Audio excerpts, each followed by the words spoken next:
오늘 우리에게 주시는 하나님의 복된 말씀의 제목은 기갈된 문제가 해결될 때, 기갈된 문제가 해결될 때 기쁨의 열매가 맺혀집니다. 할렐루야. 기쁨의 열매, 오늘 마지막 시간입니다. 우리 인생의 기갈된 문제가 해결될 때 비로소 우리가 바라며 소원하는 기쁨의 열매, 아니 하나님께 영광이 되는 그 기쁨의 열매가 풍성히 맺혀지게 됨을 오늘도 우리에게 말씀으로 축복하십니다. 오늘 이 말씀을 믿음대로 말씀대로 되어지는 그 은혜 누리는 저와 여러분의 생애가 되기를 주님의 이름으로 축복합니다. 이 아모스서는 남유다 출신인 뽕나무를 재배하던 양을 치던 목자 이 아모스가 하나님께 말씀을 받고 이상을 봄으로 북왕국 이스라엘에 대한 하나님의 심판의 메시지를 경고하는 것입니다. 그 내용이에요. 형식적으로는 날마다 예배를 드리나 그 예배 가운데 마음이 없어요. 온통 물질에 돈에 마음을 빼앗겨버린, 그리고 물질 만능주의에 빠져서 타락해버린 사회의 모습, 심지어는 종교, 이 신앙 속에도 그 물질관이 들어와서 물질 만능주의에 빠져있는 종교적인 타락상을 지적하는 내용이 아모스서입니다. 동시대에 활동했던 호세아 선지자는 하나님의 사랑과 용서를 강조했다면 오늘 이 아모스 선지자는 하나님의 공의를 드러내고 있는 거예요. 하나님의 공의가 드러나면 무엇이 따라옵니까? 심판이 따라오는 거예요. 그래서 곧 북왕국 이스라엘은 하나님의 심판 앞에 오늘 8장의 말씀 가운데 그가 본 네 번째 이상, 여름철의 과일 한 강주리처럼 여름 한철 우리가 먹을 수 있는, 때가 지나면 먹을 수 없는, 썩어버리고 버려질 수밖에 없는 그 여름 한철의 과일처럼 이스라엘의 지금 미래가 풍정등화에 놓여 있다. 오늘 그렇게 아모스는 전하고 있는 것입니다. 5개 이상을 봐요. 7장에서 3개, 그리고 8장에서 오늘 여름 이 과일 한 광주리, 그리고 9장에 가보면 보좌에 서신 주님의 모습을 이상 가운데 보게 되는 이 5개 이상을 통해서 북왕국 이스라엘의 심판을 지금 예언하는 아모스서. 오늘 이 말씀에서 핵심이 무엇입니까? 오늘 11절 13절의 말씀이 바로 그 내용의 핵심인 거예요.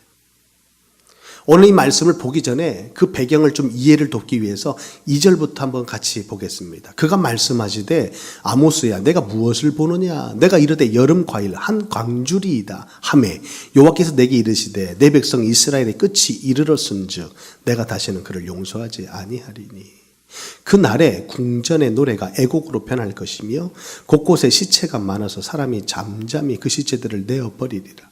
주 여호와의 말씀이니라. 지금 끝날이 다가왔다는 거예요. 북왕국 이스라엘이 이룬 그 막강한 군사력, 경제력, 문화, 그 모든 것이 하루아침에 거품이 되고 마는 하나님의 심판 앞에 지금 그들이 놓여 있다는 것입니다.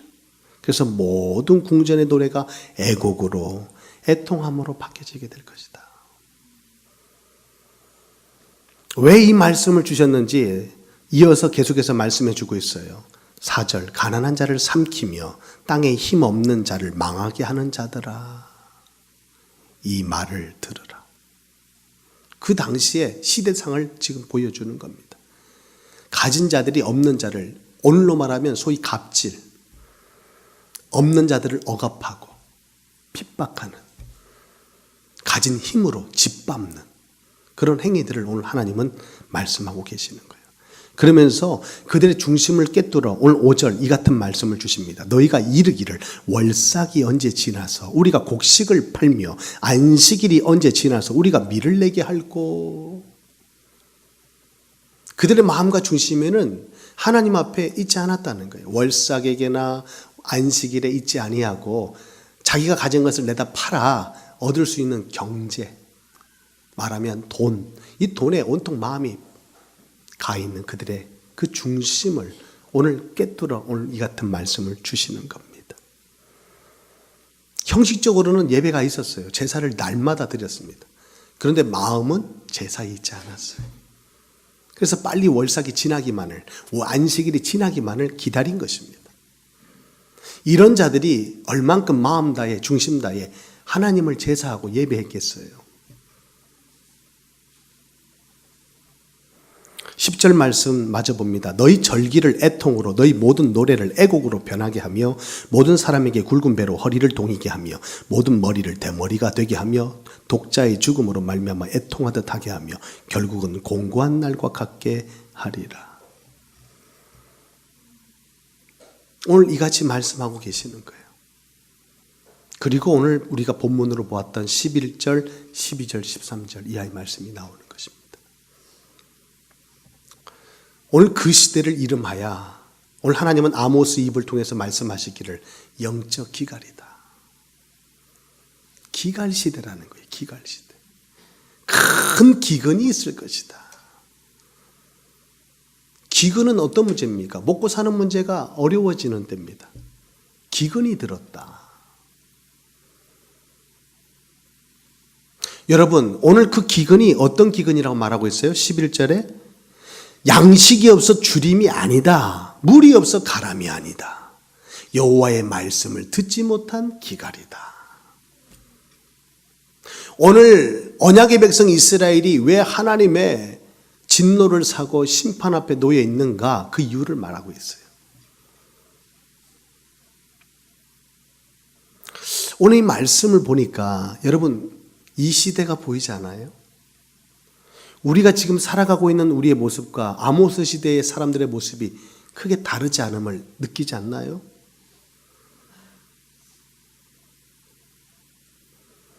하나님의 심판은 멸망을 위함이 아닙니다. 오늘 9장의 말씀 마저 본다면 하나님은 또 회복을 명하세요. 회복을 원해서 회복을 바라시며 오늘 심판을 작정하신 하나님의 뜻을 우리는 잘 살펴야 합니다. 우리들의 삶에도 오늘 회복할 것이 없나요?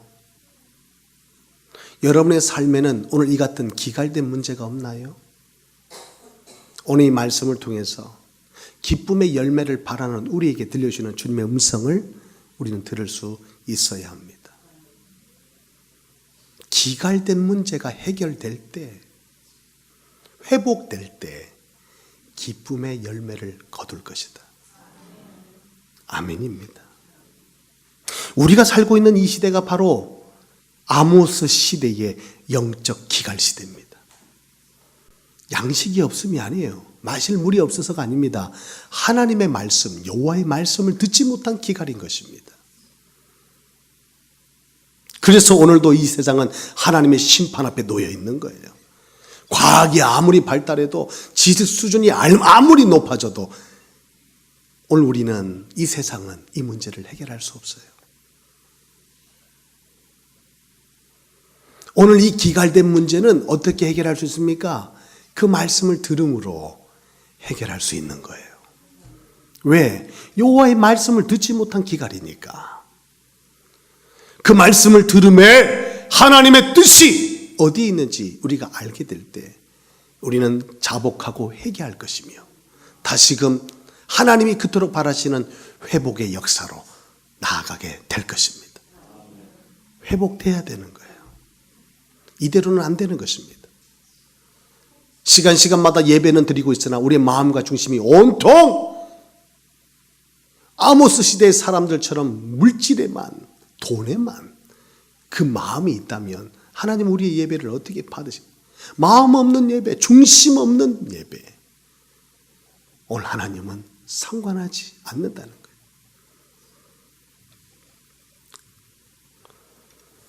여러분, 우리 인간은 영적인 존재가 아닙니까? 영적인 존재인 우리 인간이 육신의 떡만 먹고 살아요? 절대 그렇지 않습니다. 하나님의 입에서 나오는 영의 말씀을 먹어야 되는 거예요. 그 말씀이 영혼의 양식이기 때문에 그렇습니다. 영적인 우리 인간이 가지고 있는 문제는 먹고 사는 의식주 문제만이 아닙니다. 그보다 더 심각한 문제가 우리 인생에게 있음을 성경은 말씀하고 있어요. 영적 존재인 우리 인간이 가지고 있는 문제는 눈에 보이지 않는 영적 문제가 있다는 것입니다. 이 문제를 해결하지 않으면 안 돼요. 이 문제를 해결하지 않고서는 참된 기쁨을 얻을 수 없어요. 만족이 없습니다. 행복이 없어요. 오늘 이 세상에 이처럼 마음이 피폐해진 것은 이 문제를 해결하지 못해서기 때문입니다. 이 문제를 해결받은 이스라엘, 그 이스라엘을 향해 오늘 신명기 34장 29절은 이렇게 말합니다. 이스라엘이여, 너는 행복한 사람이로다. 여호와의 구원을 너같이 얻은 백성이 누구냐? 그는 너를 돕는 방패시요 내 영광의 칼이시로다. 내 대적이 내게 복종하리니 내가 그들의 높은 곳을 밟으리로다. 이스라엘이여, 너는 행복한 사람이로다. 여호와의 구원을 너같이 얻은 백성이 누구냐? 구원받은 백성이 행복한 사람이라면 하나님을 떠난 인생이 가장 불행한 사람이요. 왜 우리 인생이 불행한지 몰라요. 채워도 가져도 이뤄도 그 영적인 기갈된 문제를 해결할 수가 없어요. 구원받은 이스라엘 백성, 네가 행복한 사람이로구나. 성경은 하나님을 떠난, 죄로 말미암아 하나님을 떠난 모든 인생은 마귀에게 속했다 말씀합니다. 요한일서 3장 8절 말씀. 죄를 짓는 자는 마귀에게 속하나니 마귀는 처음부터 범죄합니다. 하나님의 아들이 나타나신 것은 마귀의 일을 멸하려 하십니다. 죄가 무엇입니까? 단절입니다. 떠남입니다. 하나님을 떠난 죄인은 마귀에게 속했다는 거예요. 소속이 바뀌는 것입니다. 신분이 바뀌는 거예요. 그래서 마귀의 소속이 되어버린 우리 인생은 우상을 숭배하게 되는 것입니다. 우상 숭배는 출애굽기 20장 5절에 귀신에게 절하는 것이래요. 여러분, 우상 숭배하는 사람들 하나같이 바람이 있습니다. 복 받는 거예요. 내가 잘 되고 후손이 잘 되기를 바라는 것입니다. 아닙니까? 그런데 귀신에게 절하는 것입니다. 그 배후에 사단의 역사가 있음을 모르고 하는 거예요. 여러분, 제사상에 향 피워놓으면 귀신이 옵니다. 우리는 그것을 알고 대문을 열고 12시에 가장 귀신이 역사하는 그 시간에 제사를 드려왔어요. 맞습니다. 귀신을 부르는 거예요. 여러분, 귀신이 여러분의 가정의 가문에 충만하다면 그 가정이 잘 될 리가 있겠어요? 귀신이 뭐하는 존재인데. 요한복음 10장 10절에 보니까 도둑이 오는 것은 죽이고 망하게 하려고 오는 거예요.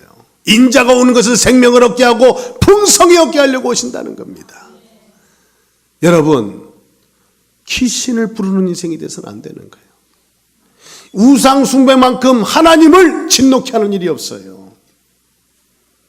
혹시 여러분의 가정의 가문에 아직도 우상 앞에 절하는 자가 있고 절하는 일이 있다면 여러분, 빨리 그 재앙을 막으셔야 됩니다.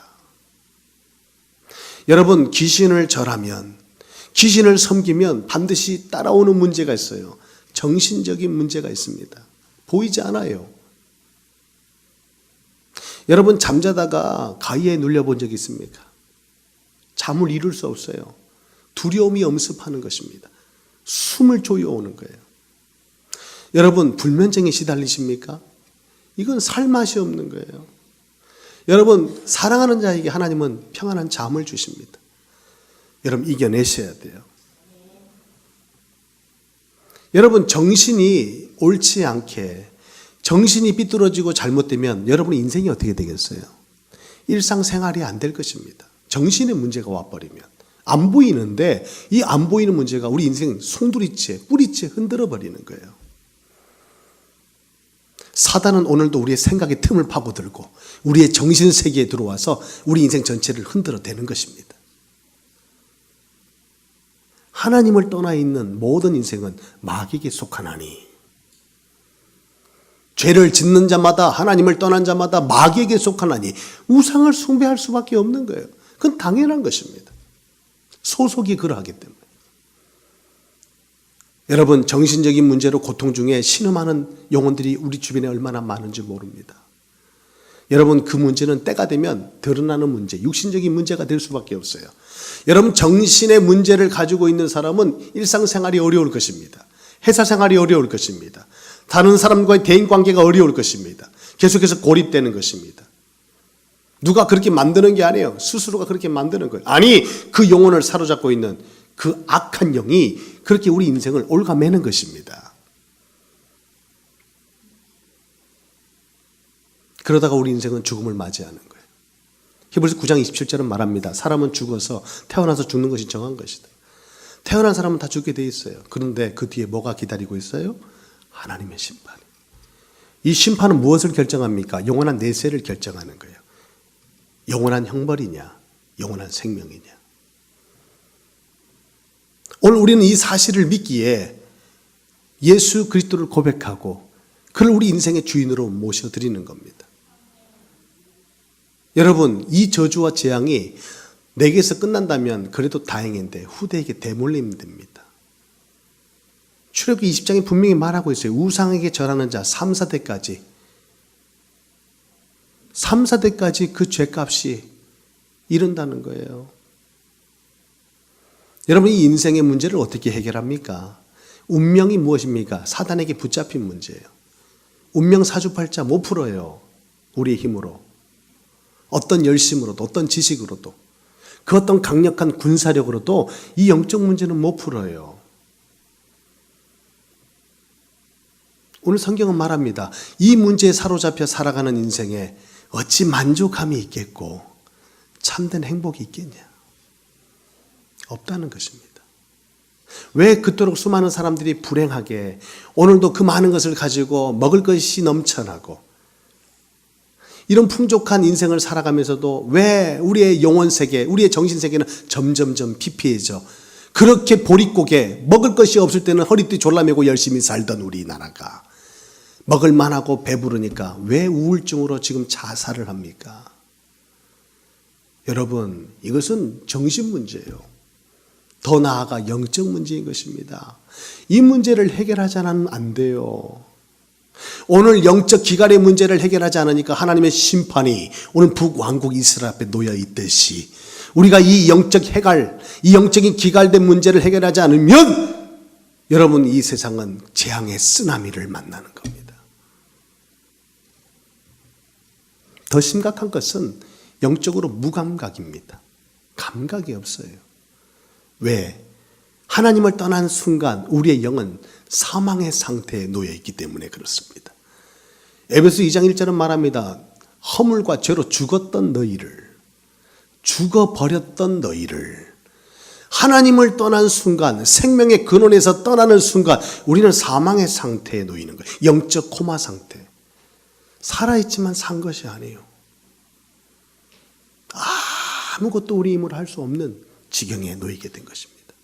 그러니까 마치 인생의 늪에 빠져서 가만히 있어도 가라앉고 그 속에서 빠져나오려고 몸부림치면 더 빨리 가라앉는 인생의 죄의 늪에 우리는 빠지고 만 것입니다.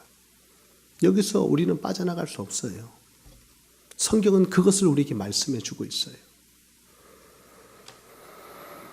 여러분, 우리 인생의 진짜 문제, 이 영적인 문제 해결받아야 되는 것입니다. 이 문제 해결하지 않으면 안 되는 거예요. 눈에 보이는 것이 다가 아닌 것입니다. 이 세상 눈에 보이는 모든 세계는 보이지 않는 데서부터 비롯된 거예요. 그 근원은 우리 하나님이신 것입니다. 영이신 우리 하나님의 말씀으로 우주 만물이 창조되었음을 성경은 시작부터 1장 1절부터 말씀하고 있어요. 여러분, 말씀의 권위, 말씀의 능력, 말씀의 가치, 여러분의 인생에 어느 정도입니까? 말씀을 가치 있게 여기는 자, 그 인생도 그 말씀과 함께 존귀한 인생이 되는 거예요. 말씀을 없인 여기는 자, 여러분, 성경의 가르침 중에 한 가지, 언약의 백성이 말씀을 저버리고 말씀을 떠나 있으면 반드시 찾아오는 응답이 있는데 그게 재앙이요. 그게 전쟁인 것입니다.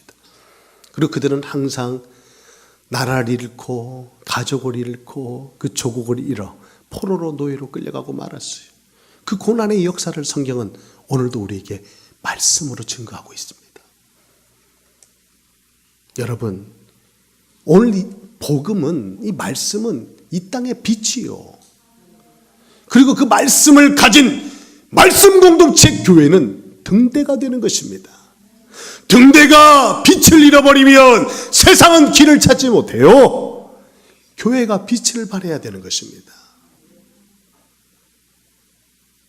말씀의 빛을 발하는 교회, 우리 생수의 강교회가 되기를 소망하는 것입니다. 그 빛을 잃어버린 교회는 세상에 닥쳐오는 그 쓰나미를 막지 못해요. 구원은 무엇입니까? 재앙에서 피하는 길입니다. 구원이 무엇입니까? 멸망에서 빠져나오는 길 아닙니까?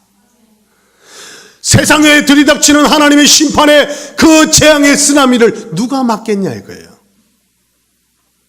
그 쓰나미를 막을 수 있는 마지막 보루, 마지막 저지선, 최후방어선이 교회가 아니냐? 바로 교회가 이로써 존재하고 이것이 우리 교회의 사명인 줄 압니다. 그렇다면 이 일에 여러분은 어떻게 해야 되겠어요? 합력해야 되는 거예요.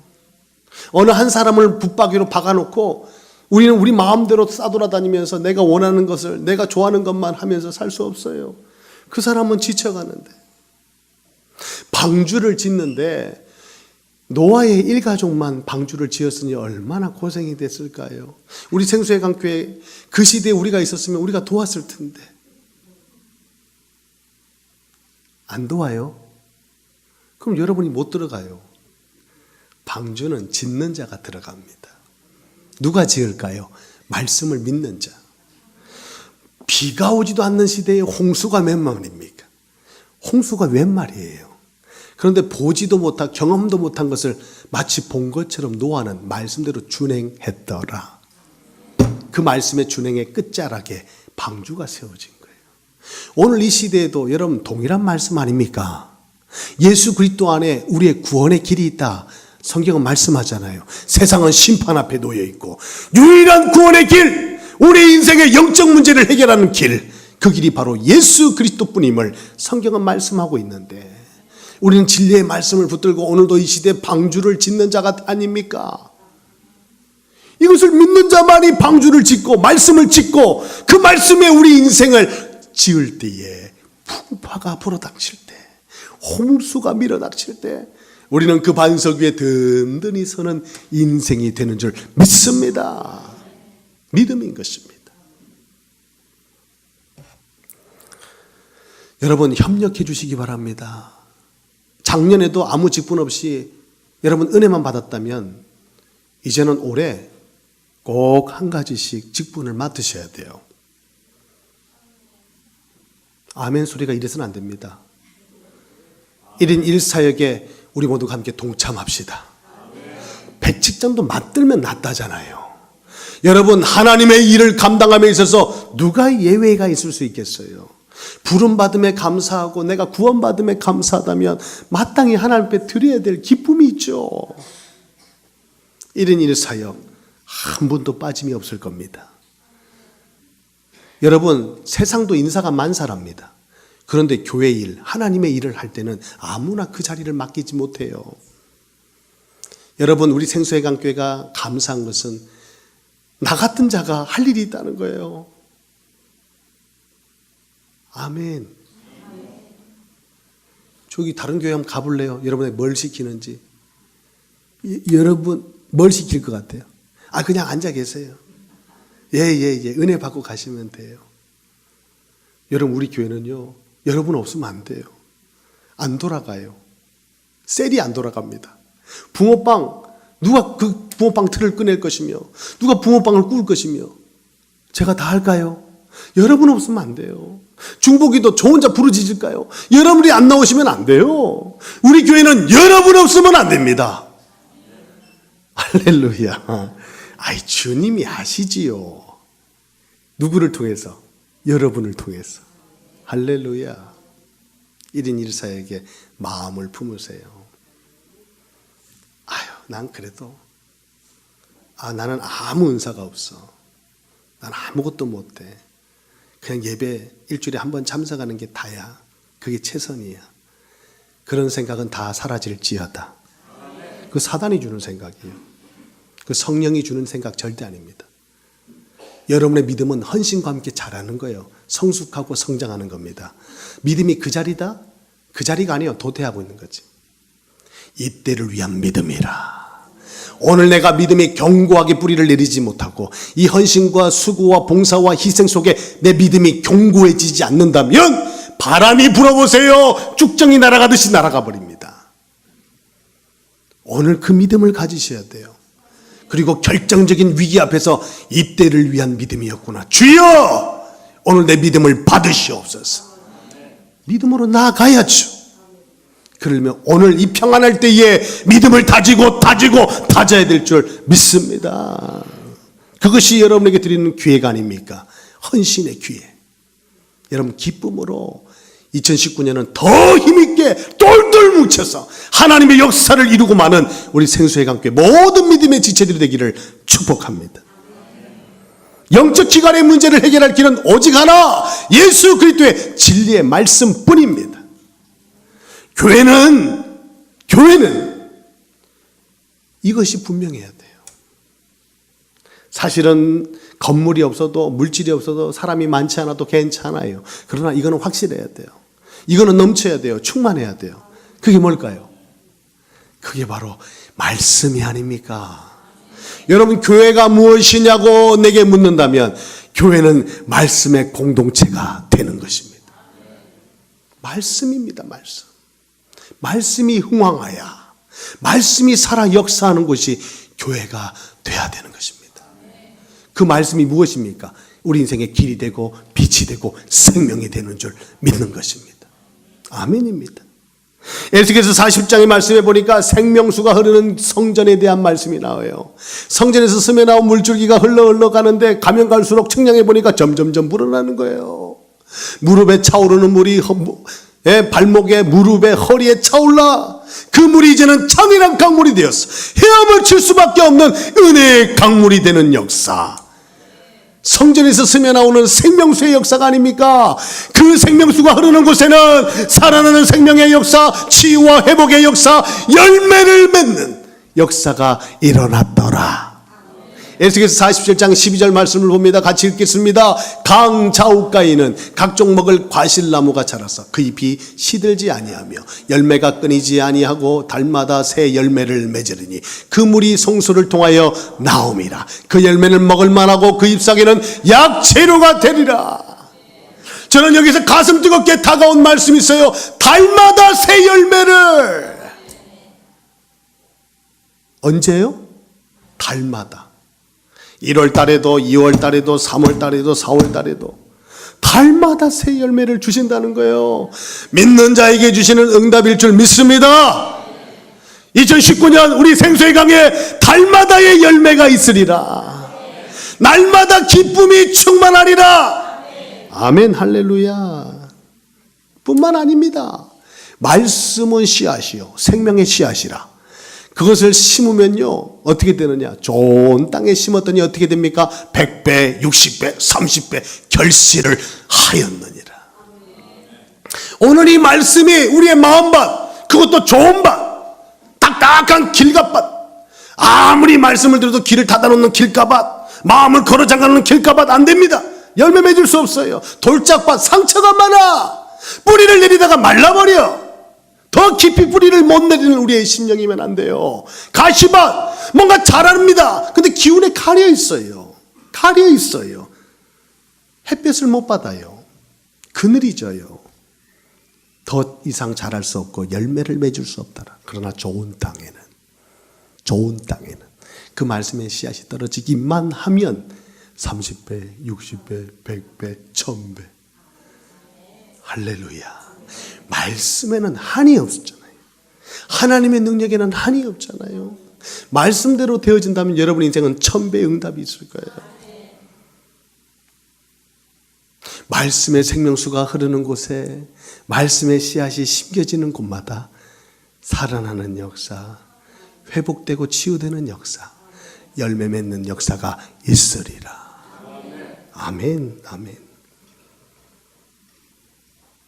오늘 우리 인생의 기갈된 문제를 해결하기 위해서는 반드시 물이 필요해요. 물, 생명수. 그 생명수가 뭐냐? 오늘 요한복음 14장 13절 14절 주님은 이렇게 말씀하십니다. 이 물을 마시는 자마다 다시 목마르려니와 내가 주는 물을 마시는 자는 영원히 목마르지 아니하리. 내가 주는 물은 그 속에서 영생하도록 솟아나는 샘물이 되리라. 제가 요즘에 은혜 받고 이 찬양만 들으면 눈물이 나요. 오늘 일부 예배 때도 눈물이 막 쏟아지는데 얼마나 참았는지. 이곳에 생명샘 솟아나 눈물 골짝 지나갈 때에 머자나 열매 맺히고 웃음소리 넘쳐나리라. 꽃들도 구름도 바람도 넓은 바다도 찬양하라 찬양하라 예수를. 하늘을 울리며 노래해 나의 영혼아. 은혜의 주 은혜의 주 은혜의 주. 여러분, 우리 인생에 눈물 골짜기가 있지 않습니까? 그 골짜기 지나면 하나님이 열매 주신대요. 그리고 웃음이 넘쳐나게 하신대요. 은혜의 주님이십니다. 오늘도 심판을 명하시지만 9장의 말씀의 끝에 가보세요. 우리 하나님은 다시 회복을 면하고 계시는 거예요. 우리 하나님은 회복을 원하시는 것입니다. 여러분, 회복돼야 돼요. 여러분의 인생의 기갈된 문제 해결돼야 됩니다. 그러면 그 기쁨을 누릴 수 있어요. 참된 행복을 맛볼 수 있는 것입니다. 요한복음 6장 35절에도 말씀합니다. 나는 생명의 떡이니 내게 오는 자는 결코 줄이지 아니할 터요 나를 믿는 자는 영원히 목마르지 아니하리라. 그렇습니다. 우리 주님은, 예수 그리스도는 우리의 영혼의 양식이요 우리의 영혼의 생명수가 되시는 거예요. 여러분, 그 떡을 맛보셨습니까? 그 주님이 주시는 생명수 마셔보셨어요? 안 마셔봤으면 말을 하지 마세요. 요한복음 4장에 보면 그 맛을 본 수가성 여인의 반응을 보세요. 사람들의 시선을 피해 그 인생이 얼마나 기구합니까? 남편이 5번 바뀌어요. 남편이 5번 바뀔 때 이건 말할 수 없어요. 그 인생의 상처, 아픔, 고통. 물가에서 우연히 만난 주님 아니요. 말씀을 정확히 보세요. 그 아픔과 고통 속에 살아가면서도 그 여인은 예배에 대한 목마름이 있었어요. 예배에 대한 갈증난 문제가 있었어요. 그 기갈을 해결해 주시려고 우리 주님이 찾아오신 겁니다. 하나님은 예배하는 자를 찾아오시나니, 그 예배에 목마른 그 여인을 찾아오셔서 이런저런 얘기하시다가 결정타를 날립니다. 네 남편 데리고 와. 우리 하나님은 점쟁이가 아닙니다. 우리 하나님은 우주 만물을 창조하신 창조주 하나님이세요. 귀신의 사주 받아가지고 자기 인생 사주팔자 못 풀면서 남의 사주 빼고 있는 그런 무속인의 수준이 아닌 것입니다. 우리 하나님은 모르지 않습니다. 모든 것을 알고 계시는 거예요. 여러분의 머리카락도 다 세심 받으시고, 할렐루야, 안고 섬을 하시는 우리 하나님 어찌 모르시겠냐 이거예요. 그 여인 앞에 서신 우리 하나님, 우리 예수 그리스도는 그 인생을 읊어버리는 겁니다. 네 남편 데리고 와. 그 말 앞에 그 여인의 인생은 무너지고 만 거예요. 여러분, 말씀 앞에 여러분의 인생이 깨져야 합니다. 말씀 앞에 여러분이 무릎을 꿇어야 돼요. 그래야 오늘 이 맛을, 이 은혜를 입을 수 있어요. 그리심산에서 예배하는 게 맞습니까? 저들이 말하는 예루살렘이 맞습니까? 내가 어디에서 참된 예배를 드릴 수 있을까요? 여러분, 그 여인의 중심을 우리는 엿볼 수 있어요. 그래서 주님이 그 여인을 찾아오셨다는 것을 알 수 있어요. 오늘도 여러분, 하나님의 마음을 감동시킬 수 있는 그 중심이 여러분에게 있다면, 여러분이 정말 그 갈급함과 간절한 마음으로 하나님을 예배하고자 한다면 오늘도 이 시간에도 우리 주님은 찾아오십니다. 그리고 말씀 주시는 거예요. 하나님은 영이시니 예배하는 자마다 영과 진리로 예배할지니라. 장소가 중요하지 않는 거예요. 시간이 중요하지, 모양이, 형식이 아닙니다. 영과 진리면 되는 거예요. 그 맛을 본 여인의 반응을 한번 봅시다. 사람들의 시선을 피해서 물 길러 왔던 여인이 물동이를 내어 던지고, 여자가 물동이를 버려두고 동네로 들어가서 사람들에게 이르되 내가 행한 모든 일을 내게 말한 사람을 와서 보라. 이는 그리스도가 아니냐. 한번 따라 하실까요? 예수님을 만나면 기쁨과 감격의 예배가 회복되고, 나아가 기쁨의 전도가 시작된다. 이게 참된 예배예요. 예수님을 만나는 게 예배지. 오늘 이 예배는 장성호 목사 설교 들어오는 시간이 아닙니다. 하나님을 만나는 시간이에요. 주님을 만나면 참된 예배가 살아나는 것입니다. 오늘 이 말씀 가운데 주님을 못 만나시면 안 돼요. 주님의 음성을 들으셔야 돼요. 그러면 참된 예배가 회복되면 이제는 기쁨의 전도가 시작되는 거예요. 와서 보라. 사람이 만나기가 두려웠던 대인 기피증에 걸렸던 우울증에 빠진 그 여인이 물동이를 내버리고 사람들에게 동네로 들어가서 와보라, 와서 보라 이거예요. 이분이 그리스도가 아니냐. 여러분 인생에 그런 기쁨과 감격이 있길 바라요. 예배 시간마다. 그러면 전도는 되어지는 거예요. 이때 나온 교회 이름이 와보라 교회입니다. 어디서 한번 보신 적 있죠? 와보라 교회. 여러분, 여러분에게 와서 보라. 우리 생수회관교회 말씀 한번 들어보라. 할렐루야. 주님의 말씀이 아닙니까? 은혜의 말씀이 아닙니까? 힘이 나지 않습니까? 이게 복음인 거예요. 여러분, 계시록 22장 1절 2절 말씀에도 이 생명수에 대해서 이같이 말합니다. 또 그가 수정같이 맑은 생명수의 강을 내게 보이니 하나님과 및 어린 양의 보좌로부터 나와서 길 가운데로 흐르더라. 강 좌우에 생명나무가 있어 12가지 열매를 맺되 달마다 그 열매를 맺고 그 나무 잎사귀들은 만국을 치료하기 위하여 있더라. 여러분, 생수회관교회 2019년 표가 나왔어요. 안 가르쳐 주지요. 12월 31일 밤, 그 밤에 우리는 그 말씀을 선포하고 그 말씀을 또 새해를 열어가며 우리의 가슴에 새기게 될 것입니다. 저는 그 말씀을 받고 막 가슴이 벅차가지고, 그렇지, 우리 주님 멋쟁이십니다. 여러분, 기대하세요. 새일에 일이 일어납니다. 새해 일이 일어나요. 여러분, 단디 준비하세요. 하나님이 역사하시는 그 일에 쓰임 받으려면 단디 준비해야 돼요.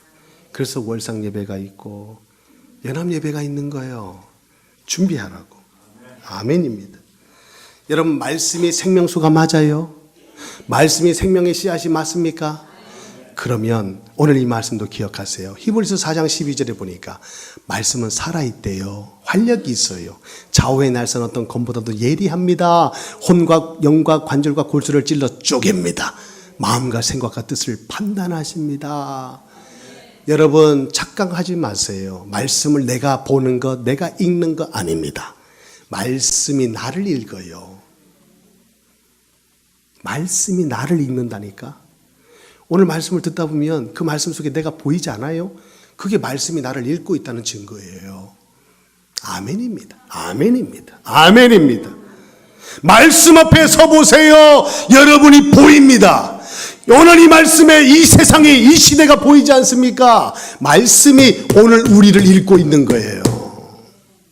말씀의 능력, 상상 초월입니다. 무엇을 상상하든지 그 이상인 것입니다. 그럼 그 말씀을 어찌 해야 될까요? 내가 먹어야 돼요. 내가 은혜 받아야 돼요. 그 생명수가 내게 충만해야 되는 것입니다. 그래야 오늘 수가성 여인과 같이 달려갈 수 있는 거예요. 기쁨으로. 여러분, 그 말씀을 들었으면 그 말씀 속에 깊은 뿌리를 내려야 돼요. 그게 기도입니다. 여러분, 말씀은 메시지로 내가 오늘 듣고 기도 속에 들어갈 때 여러분 가정의 회복의 역사를 경험할 수 있어요. 가정이 살아야 돼요. 후대가 삽니다. 교회의 말씀이 흥황하면 가정 살고 후대가 사는 역사가 일어날 줄 믿습니다. 가정이 가장 중요한 거예요. 여러분, 가정 살리세요. 가문 살리세요. 그러려면 말씀을 흘려보내세요. 내가 받은 은혜를 고백하고 나누고 간증하세요. 어떤 문제가 있어도 사해 받아도 살아난다잖아요. 여러분, 불가능한 일이 어디 있겠습니까?